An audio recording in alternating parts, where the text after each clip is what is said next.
Let me back up and tell you about my job a little bit. I'm an alcoholic, and basically what transpired is my job basically was entertaining dealers. So I would take guys out to dinner and take them out and we'd go to bars and drink, and I'd take the sales team.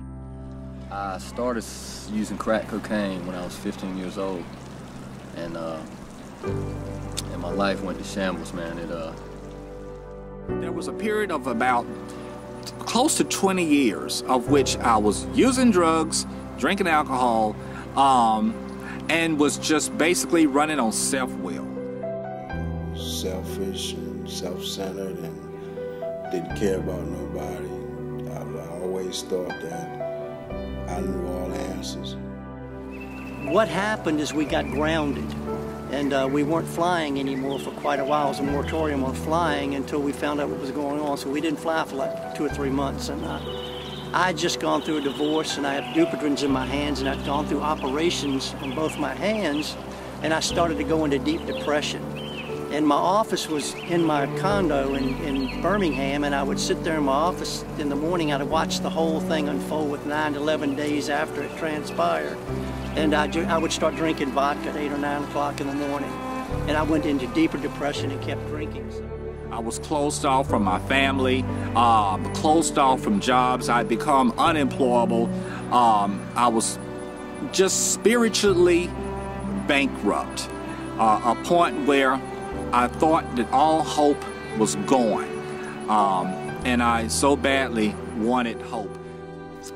Around middle school, I started to feel at school like I didn't fit in, like I was different than other people. I started hanging around with some pretty rough guys, and I was introduced to drugs and alcohol. I had no relationship with my family. I was homeless. I was jobless. And I really felt like that I wanted to give up because I was in so much pain. And I wanted the pain to stop. So when I got here to the Healing Place, I made a decision to commit myself to doing something different.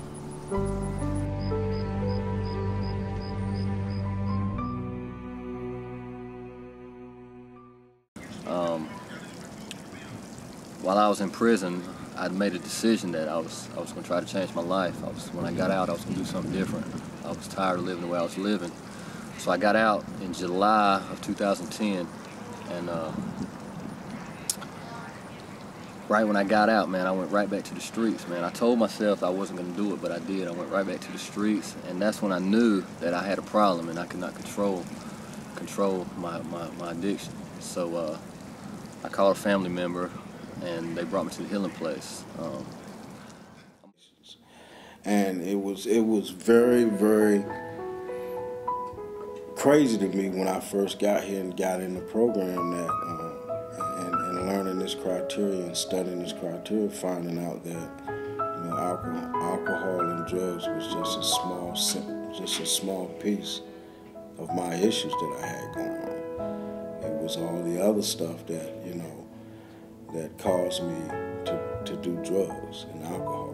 My behaviors and my selfishness, my self-centeredness, and they teach you that here. They teach you that drugs and alcohol is just a symptom. You have to take ownership of, and that's basically what the program does. It gives you a sense of responsibility. It gives you a safe haven to deal with the problems. And we have pretty close to a 70% success rate. And we've been here for 10 years, and it started as a homeless shelter. But most people, when they drink and drug and lose everything they have, they become homeless. So this is pretty much the last house on the block.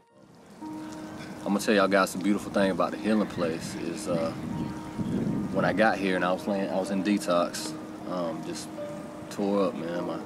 My life was all to pieces. I was wrecked, man. What happened was there were some guys, alumni of this facility, that come to the detox daily just to meet new guys and try to draw them to the program. And I was sick and laying in bed, and a guy came up to me and said, "Hey, man, You know, I could see that hopelessness and that agony in your face and your eyes, and I just had to come talk to you and tell you that I know exactly where you're coming from, man. I've been there, I feel that, and I've got some great news for you. You know, I know a better way to live, you know, and I can show you. And that, just by him saying that and knowing he had been exactly where I had been, gave me just enough hope to stay sober for a day. I felt like the open arch that we have directly behind us, the open arch reflects freedom. Freedom from the bondage of addiction and alcoholism. And the desire to drink, the desire to use drugs was lifted.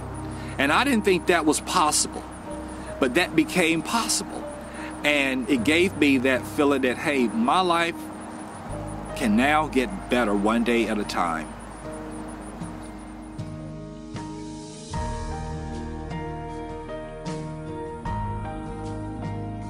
You know, this place is awesome. Awesome. Sometimes when I talk about it, I really get emotional. They hired me. They gave me a key to this place. They trust me. You know what I mean? And that's big for an addict and alcoholic like me.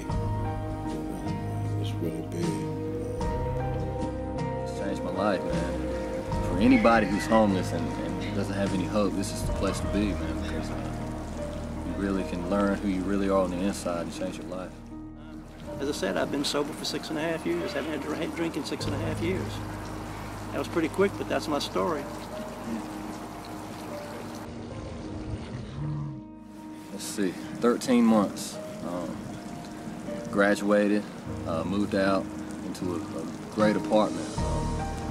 I've got a great job now. My family's back in my life because of this facility. I have a great relationship with a great woman. I'm saving money. I'm not a burden on society anymore. You know, I'm actually contributing to society, and it's a beautiful thing. It really affected my life.